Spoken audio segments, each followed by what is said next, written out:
Yesterday afternoon slash evening, the January 6th Select Committee held a vote of contempt for an individual who failed to do what he was subpoenaed to do by the United States House of Representatives, which was to attend and take questions from the January 6th Select Committee as part of the investigation into the attack on the nation's capital on January 6th of this year. That individual who was held in contempt, his name is Steve Bannon. Now, Steve Bannon has been a controversial figure in American society. Unlike a lot of other societies, you're allowed to sort of kind of be a controversial figure. You're allowed to advocate for, well, your positions, ideology, opinions. And, well, you're allowed to do that because, well, you have freedom of expression and exercise. So, this is not an issue. Even though I strongly oppose almost everything that Steve Bannon stands for. Well, he's entitled to stand for it, is my point. But what he's not entitled to do is what he did to the January 6th Select Committee. And let me seek to explain why. The January 6th Select Committee was established to, well, conduct a proper and thorough investigation into, well, the attack on the nation's capital on January 6th of this year. Now, for partisan reasons purely, Republicans and conservatives have downplayed this attack because, well, quite a number of their supporters were participants in the attack. Not all, but quite a number. Now, generally speaking, supporters of candidates, political parties, values, positions, ideologies can sometimes get out of hand. We've all seen that happen before in this nation's history. But what has never happened before in this nation's history is, well, an attempt to thwart the peaceful transfer of power. That had never happened in 220 years until January 6th of this year. There are politicians on the Republican side of the aisle who are currently still trying to whitewash and minimize that lasting impact. I'm going to put that into perspective later on and tell you, well, why that really is important. Extremely important, crucially important. And it changes everything about this country now. And not necessarily for the best. You know, my humble opinion is this country has always been imperfect. Always not lived up to the values and, well, the beliefs that most of its citizens think that it values.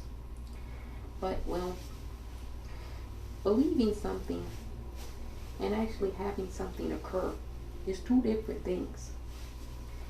The hallmark of American democracy is not, well, apple pie or American Idol or any of the other things that you might think are uniquely American, like Hollywood and Tinseltown, like football and baseball, basketball, like, well, walking your dog to dog parks. Those are all benefits of the hallmark of American democracy. But the hallmark of American democracy, in essence, has been the case that it's been able to make to other countries as far as, well, them not being democratic, them not respecting the rule of law, them, well, wanting to be dictators, despots, authoritarians, tyrants.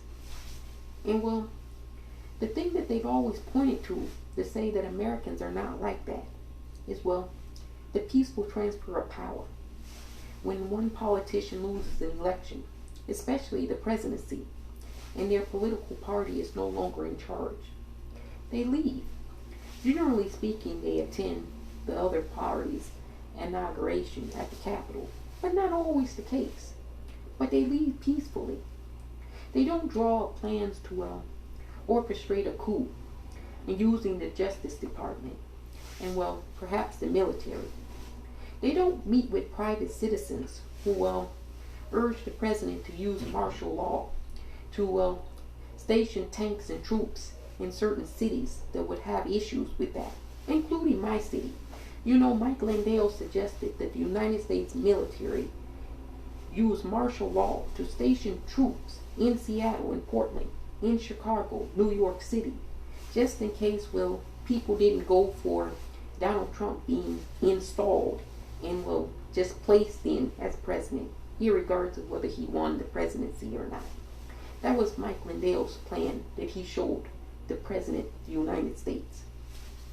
We're of mind that know that that's what happened. We hope the January 6th committee will be investigating those type of things. And hopefully they'll call Mike Lindell to the committee. Because I think that he's key and a central individual in this as well. Just a thought. You know, I'm not stupid. Even though people continuously think that, well, that's the case. No.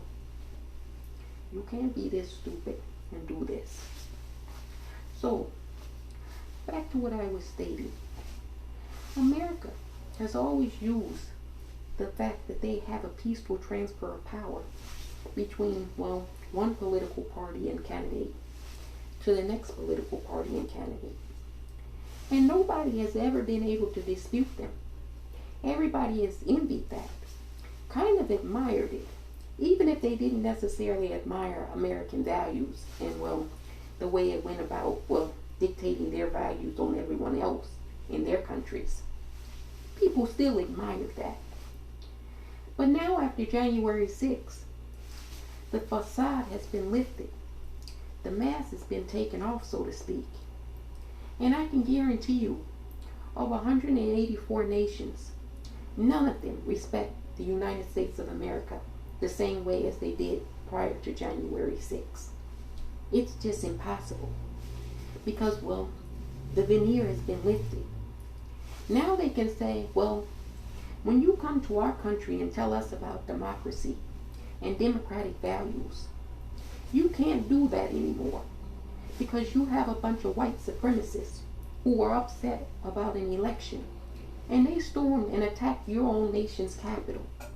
And, well, you can't say that these people were just some randos because it's been reported that 80% of the people who stormed the nation's capital had military and law enforcement training and backgrounds. You can't tell other countries shit anymore. It's a fact, Jack. Whether you want to admit that or not. And it's not the fault of Black Lives Matter and Antifa. As much as conservative, Christian, evangelical, zealots, and fundamentalists want to blame a certain percentage of people in this country, it was you who stormed and defecated the nation's capital. It was white America that did that. And an extreme fringe of that group. You know, people don't want to have to take accountability and responsibility. And that's why Steve Bannon was held in contempt. He doesn't want to have to answer for his planning and orchestration of January 6th. We know Steve Bannon was fundamentally in charge of orchestrating, strategizing this. He wasn't the only person. Ali Alexander also orchestrated, strategized, and planned this, along with a whole host of other MAGA groups. Congress members, United States senators were orchestrating, strategizing, and planning this. We have some of their names. They're still current members of, well, their legislative bodies across America. We have law enforcement officers who orchestrated, strategized, and planned this. In certain cases, they're still on their police departments and law enforcement departments across America. We had 7 officers here in Seattle that participated, 2 of which actually violently participated, and they were terminated and let go. The other 5, well, they're probably still on the force here in Seattle. Can you now understand why the citizenry is not going to, well, respect law enforcement? When you don't even enforce the laws you're sworn to uphold and protect, you cannot imagine why a citizen would not as well respect authority or law. It's just that simple. But people want to make simple things more difficult, and they shouldn't. Simplicity is key. Now, Steve Bannon said he was claiming executive privilege. Now, to understand executive privilege, you first must understand what executive privilege is. So let me break it down shortly for you. Executive privilege means that you operate and work in the executive branch of the United States government. And well, you have a privilege of not necessarily being able to disclose everything that you do in the executive branch. Steve Bannon was never part of the executive branch of the United States government. And therefore, him claiming executive privilege is moot and nonsense. The reason he's claiming executive privilege is because, well, they don't want to call it what it actually is. Steve Bannon is trying to claim white privilege. He's trying to say that, well, he shouldn't have to testify because, well, he's a private citizen. Okay. And, you know, he's got a lot of lawmakers on the other side of the aisle using that argument. So let's use that argument. Let's follow it to its logical conclusion and see if you still agree with it thereafter the fact. Perhaps you've heard of a gentleman by the name of Edward Snowden. Edward Snowden was a contractor with the CIA and NSA. And basically what happened was, in around 2012, 2013, he leaked classified information to the American public about surveillance, mass surveillance of the American public. And for this, Edward Snowden would have been charged by the United States government because there was classified information. He tried to claim whistleblower status, but well, the American government doesn't like whistleblower status, especially when you leak classified information that they entrust you with. So he had to do, well, the responsible thing. The only thing one can do when you're in trouble with your own government. He fled the country and sought, well, asylum, and currently still is in the Russian embassy. You know, Steve Bannon orchestrated and planned and strategized an attack on the United States government and the nation's capital to thwart the peaceful transfer of power.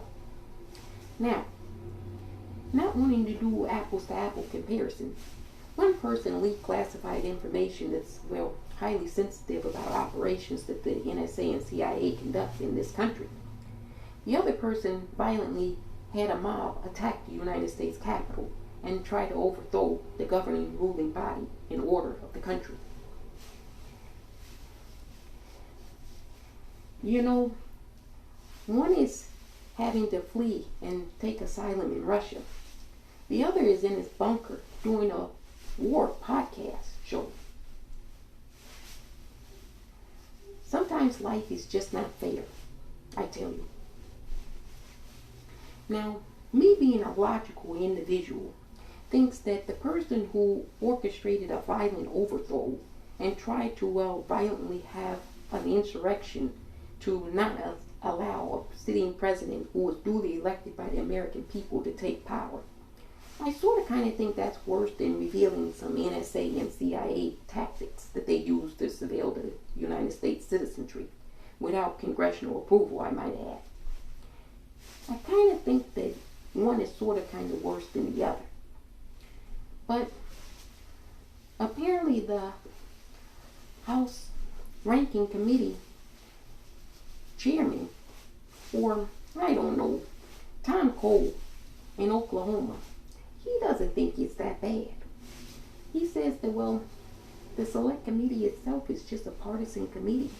And, well, We shouldn't be worrying about private citizens.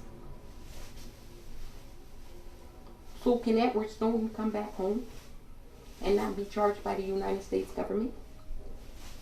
And then I'm trying to figure out why the United States government droned and killed Anwar al-Awlaki. You know, an American citizen who was working with, Al-Qaeda to violently overthrow the American government. Sort of kind of wondering, maybe he got a raw deal. Because if Steve Bannon can get away with, trying to violently overthrow the American government, why couldn't Anwar al-Awlaki get away with that? Well, could be the name, could be the pigmentation, could be a whole host of things. We don't want to say white privilege again.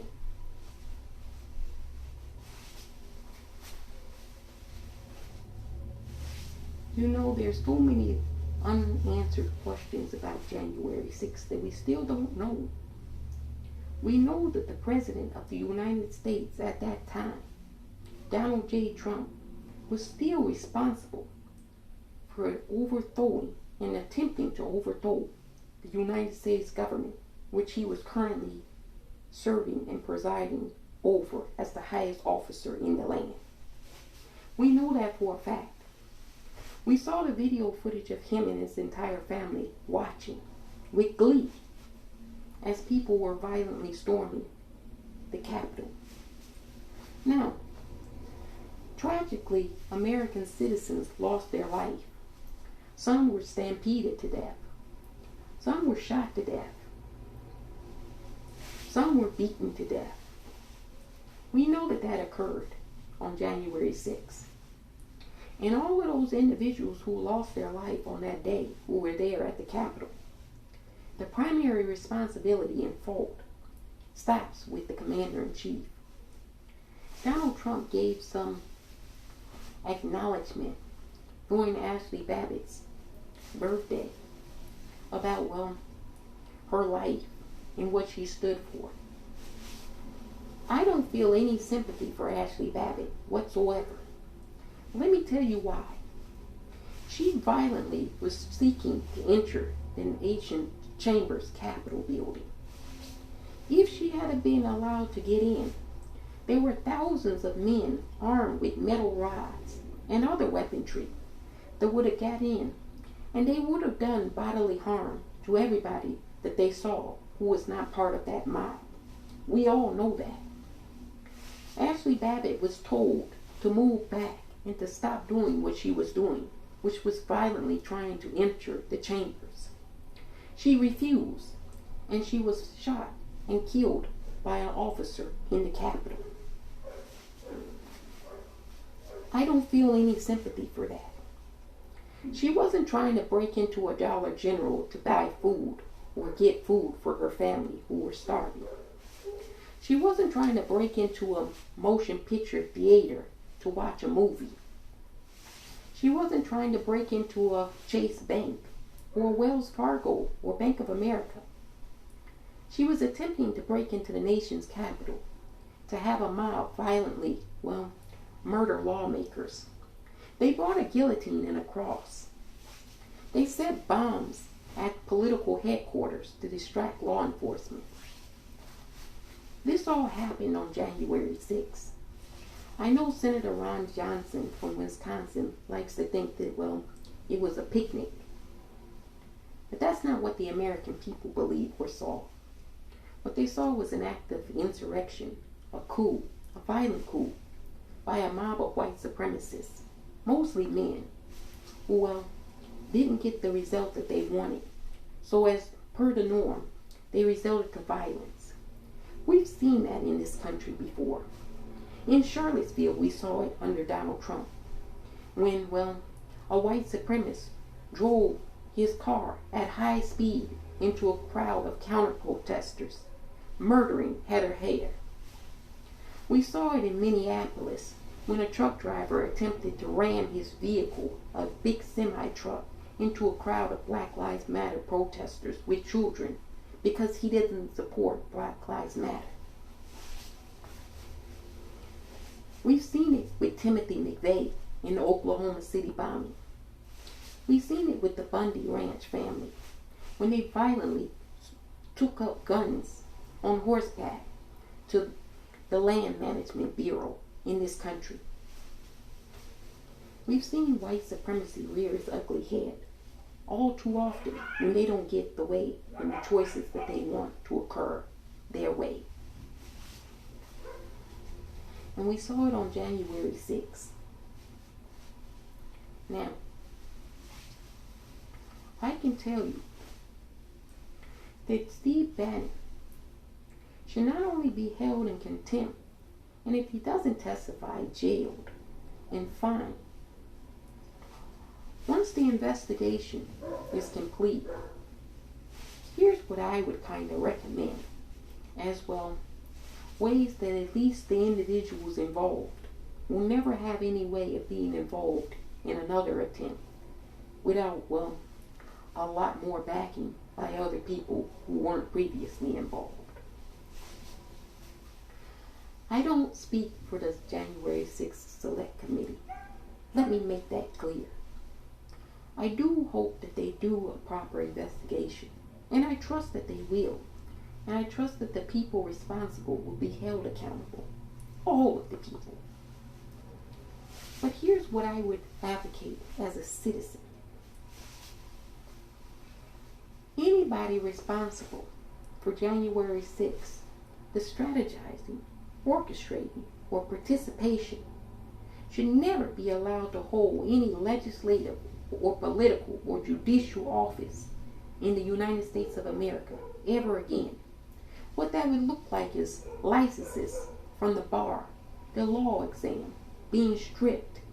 You shouldn't be able to be a judge and, well, you storm the United States Capitol building. You shouldn't be able to be a lawyer and, well, you storm the United States Capitol building because you don't believe in the rule of law. And if you're a lawyer or a judicial member, you take an oath to uphold the rule of law. You've nulled and void your oath. You can't serve in the United States legislative body of being a judicial person. Anyone who's a Congress member or a senator, if they participated, orchestrated, or strategized, should not be able to hold office. Now this would look retroactive, of course, meaning that they would have to lose their position. They'd have to be removed from the House, removed from the Senate. We're talking about a handful of people, not a lot. But, well, we have to determine how many. We know Mo Brooks played a role in this. We know Andy Biggs played a role in this. We know Paul Gazar played a role in this. We know Lauren Babbitt played a role in this. We know Josh Hawley played a role in this. We know Madison Cawthorn played a role in this. How much of a role these individuals played in this, we don't know. And there's probably plenty more that we don't know. But none of them, after this investigation, should ever be allowed to hold political office again.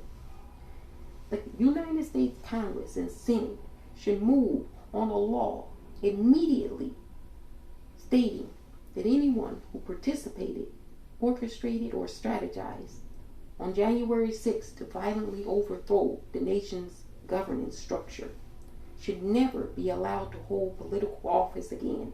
The motion should be taken up in the House of Representatives and then sent to the United States Senate and then sent to the President's desk. You can't try to violently overthrow the government and then, well, want to legislate for the government you've tried to violently overthrow. I won't respect any law imposed or passed by those individuals. They're insurrectionists to the United States government. You can't tell me to respect the laws when they themselves, the lawmakers, do not. This is not that difficult. People are making it more difficult than what it really is. And you know, I'm much better at this than, well, some other people. I guarantee you that. Now, moving on to, well, ex-presidents.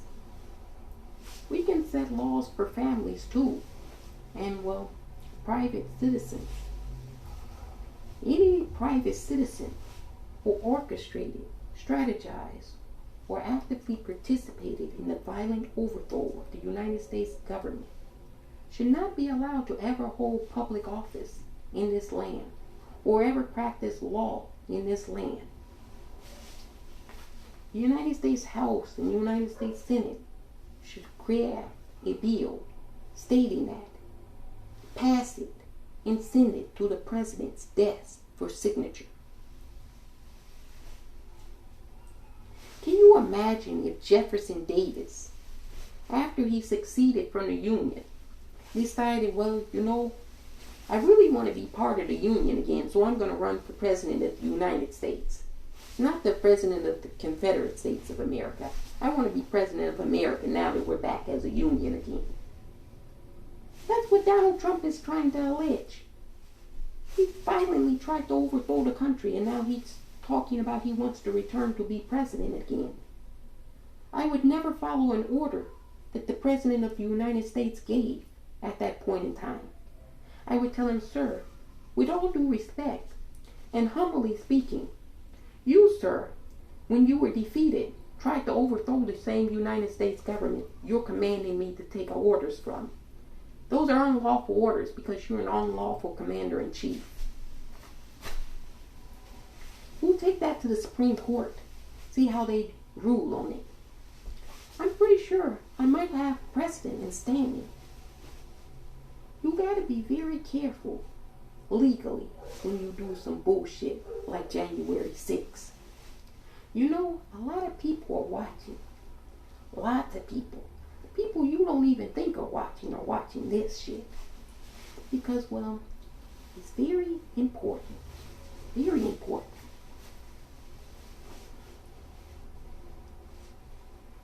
This is crucial. We're at an inflection point in this country. When people say that it's an inflection point, I don't disagree. No truer words have ever been stated. This is a very real inflection point. You had the sitting president at that time seek to thwart the transition, the peaceful transition of power in the United States of America. That's never happened in 220 years. From the 1800s to 2020, it had never happened in America. It happened on January 6, 2020. I'm sorry, January 6, 2021. That's when it happens. And there's no putting the genie back in the bottle, so to speak. We will never now have another peaceful transfer of power in this country. Anybody that truly believes that now you can go back to having a peaceful transfer of power, when certain individuals have alleged that, well, the machine stole the election, the Chinese stole the election, the Venezuelans stole the election. There were, well, people in the counties that threw away ballots that stole the election. There were, well, people that, well, mysteriously showed up and didn't take ballots to be counted that were for the opposition party. You will never have a peaceful transfer of power ever again in this country, because any party that now loses can make salacious allegations without having to provide any proof anymore. And, well, you'll have people that are more biased and leaning towards that political party inclined to believe those things without necessarily needing to show proof or evidence. You have the vast majority of the Republican Party who believe that the Republican candidate who ran for president in 2020 got the election stolen from him. There's no proof to, well, suggest that that's even remotely true. None whatsoever. Yet, the majority of Republican voters believe it. Why? Because Donald Trump has lied to them.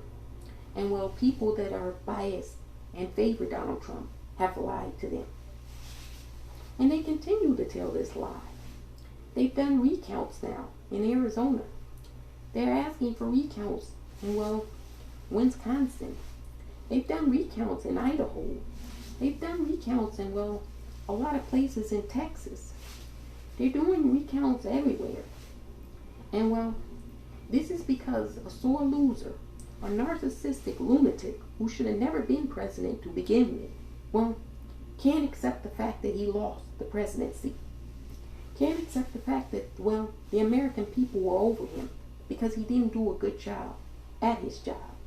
He never took his job seriously. Well, he wanted to tweet instead of doing his job. And now, well, he can't tweet. So he wants his old job back again. So he can start retweeting. We're not gonna do that again. I guarantee you, one way or the other, we're not going to do that again. I certainly won't be around for it. But I don't think a lot of people will be around for it. That would just be my guess.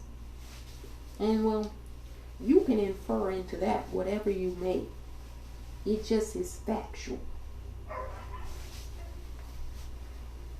You know, January 6th was one of the darkest days in this nation's history. I've actually lived and witnessed. I witnessed September 11th in the attack on the World Trade Center and the attack on the Pentagon. And then I witnessed the attack on our Capitol on January 6th. And both were equally tragic and horrifying as a citizen. Very traumatizing. For, well, two different reasons. But really all the same reason.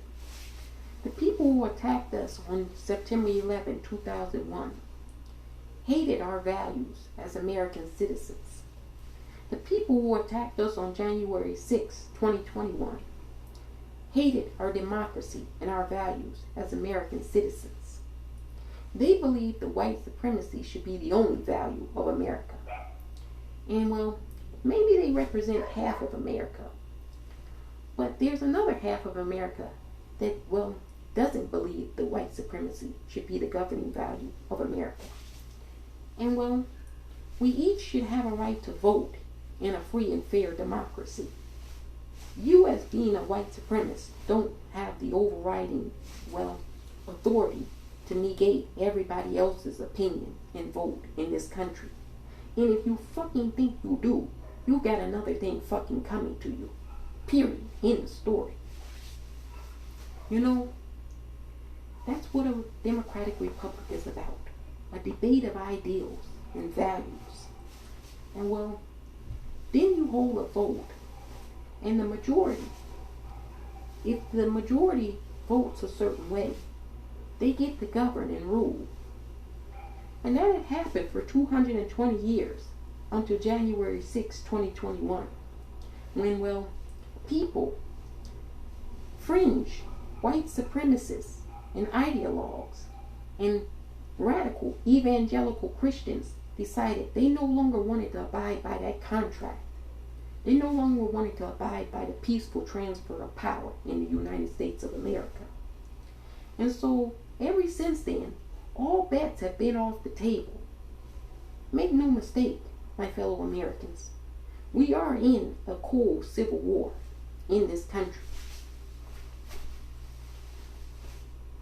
We've had to deal with the 3%ers, the Oath Keepers, the Proud Boys, and the Patriot Prayer Front group, whoever the fuck they are. We've had to deal with this shit on the West Coast for a number of years.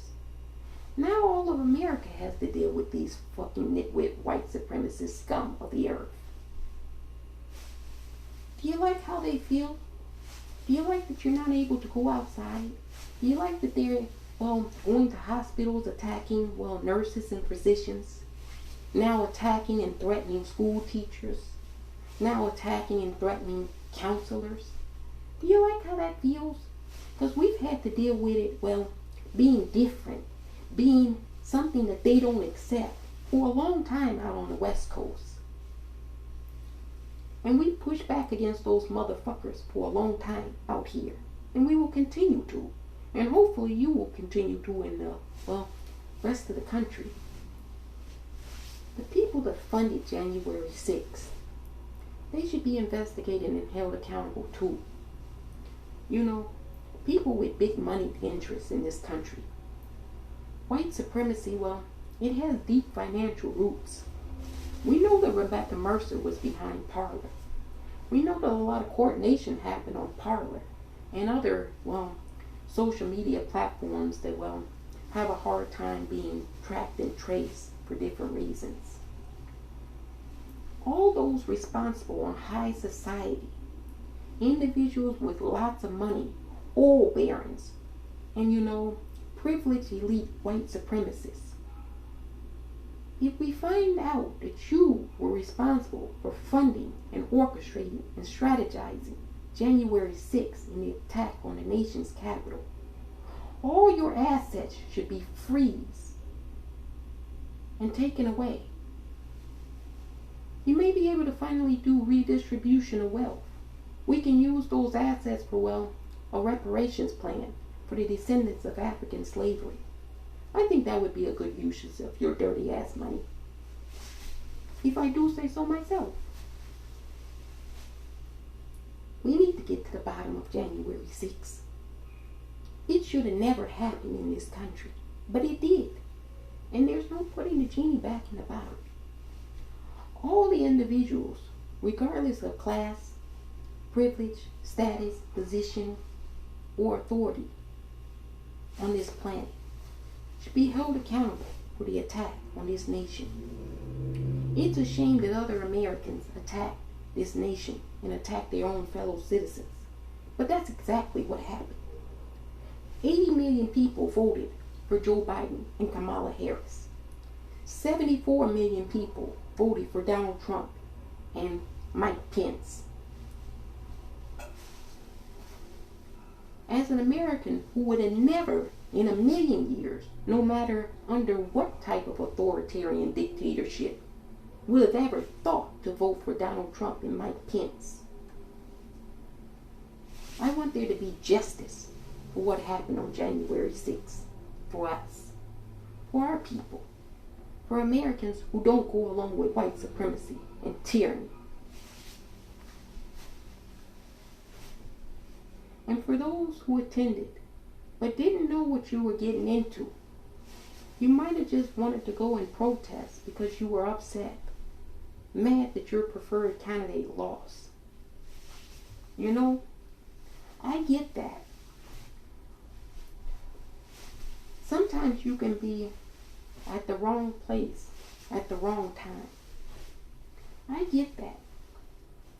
But you have to understand, we as other citizens who weren't there, we saw thousands of people trying to violently enter the nation's Capitol building. Whatever repercussions you get as tailwind for your poor choice of attending such a dumbass rally, is solely your responsibility. Take accountability for your actions. I participated multiple times in Black Lives Matter rallies, and I take full accountability and responsibility for that. I don't believe that the state has a right to extrajudicial murders of its citizenry, and that's why I participated in the Black Lives Matter protests, and will continue to in different ways. You participated in a rally because your preferred cult leader told you that the election was stolen, and you believed a lie without having sufficient evidence and proof. Those are two vastly different reasons for peaceful protest in this country. I hope that there will be, some type of resolution in this country. But we'll never have another peaceful transfer of power in America again. You can forget that, and everyone knows that. The next election in 2022 will be brutal. Brutal. And in 2024, it'll be brutal. We'll never have peaceful elections again in America. You can't put a genie back in the bottle. White supremacists violently tried to overthrow the United States government because they didn't personally get their way. And now they think they can intimidate their own fellow citizens. I have 3 words for you. Bring it on. You will never intimidate us, you fucking sons of bitches. You will never intimidate us. Period.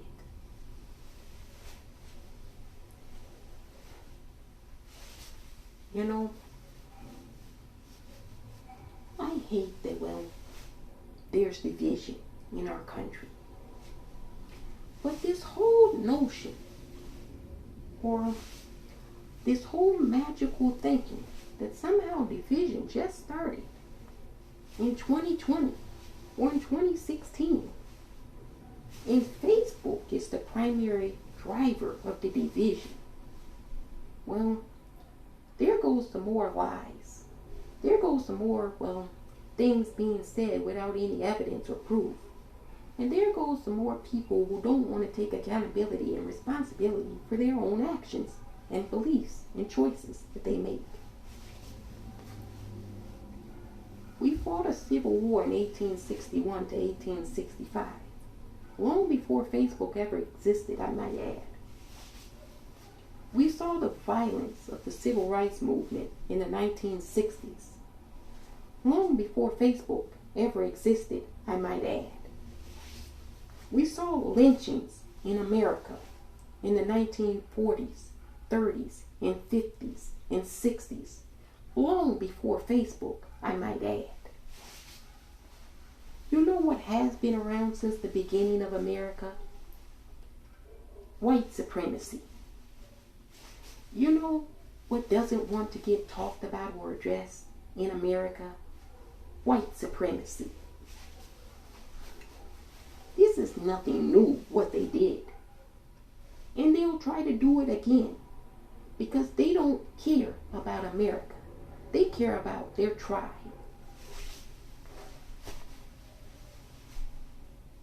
You know, if you fucking want to be tribal,